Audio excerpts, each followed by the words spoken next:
कथी के रखंगई भवानी, कथी लागल साल हो,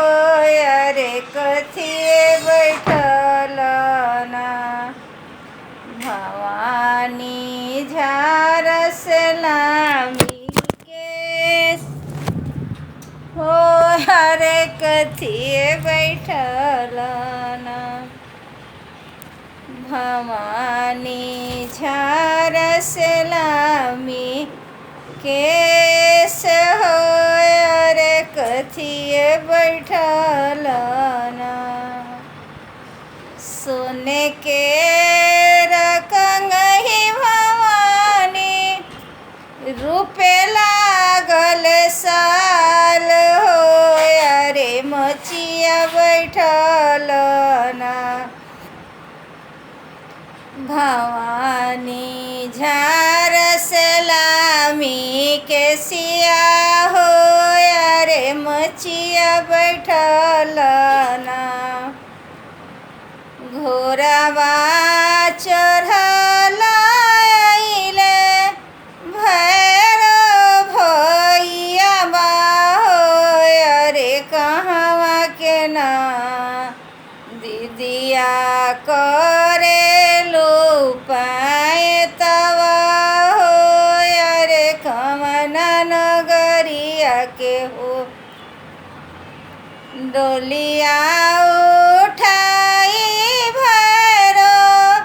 ले बोलो चलले हो, अरे ले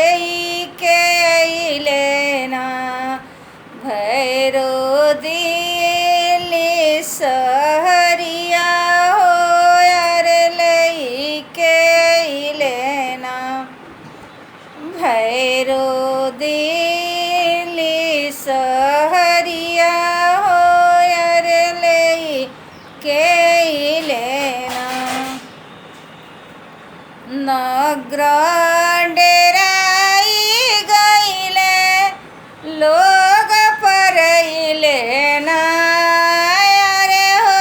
लोग परइले ना अकबर रजवाना बीचे लले कचहरिया हो, अरे अकबर रजवाना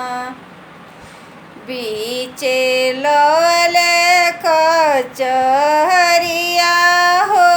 अरे अकबर रजवाना हाथी तोर मारब राजवा, वही हाथी सरवा हो, अरे घोरवा तोरो ना मरब लवंगा के बगिया हो, अरे घोरवा तोरो ना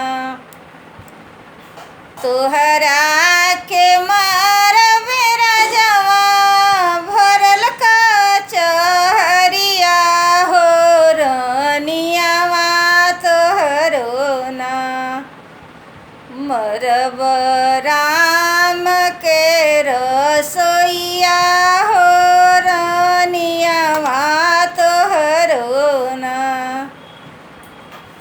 पुत्र तोर मारब राजवा खेलता शिकारवा हो, पतोहिया तोरो ना मरब रंग महलिया हो,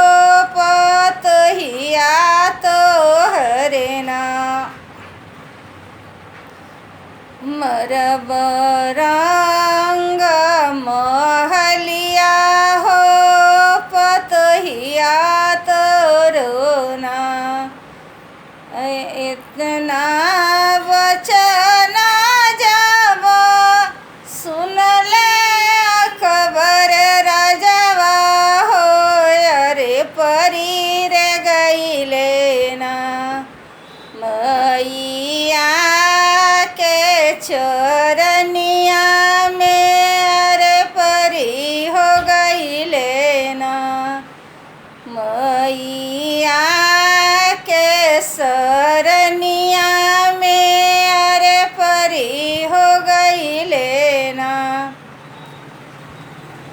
तो आजू के गुनावा मैया माफ कर दे है होते पराते ना राउर महल बनैबा हो अरे होते पराते ना राउर छत चढ़ैबा हो अरे होते पराते ना आजू के गुनावा मैया माफ कर दी अरे होते पराते ना जोरा चुंदरी चढ़ैबा हो अरे होते पराते ना जोरा नारी अरे चढ़ैबा हो अरे होते पराते ना तोहर खपर लगैबा हो अरे होते पराते ना 16 सिंगार चढ़ैबा हो अरे होते पराते ना पुत्र तोर हाथी तोर बाहर राजवा वही हाथी सरवा हो अरे घोरवा तोरो ना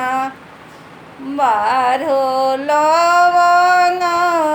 के बगिया हो अरे घोरवा तोरो ना तू पुत्र तोर बारो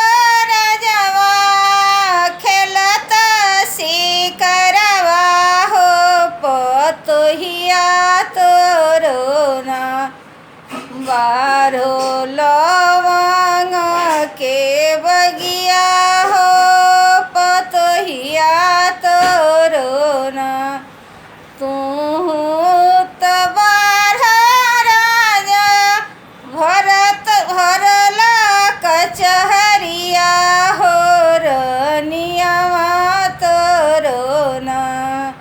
बारे नाम के रसोइया हो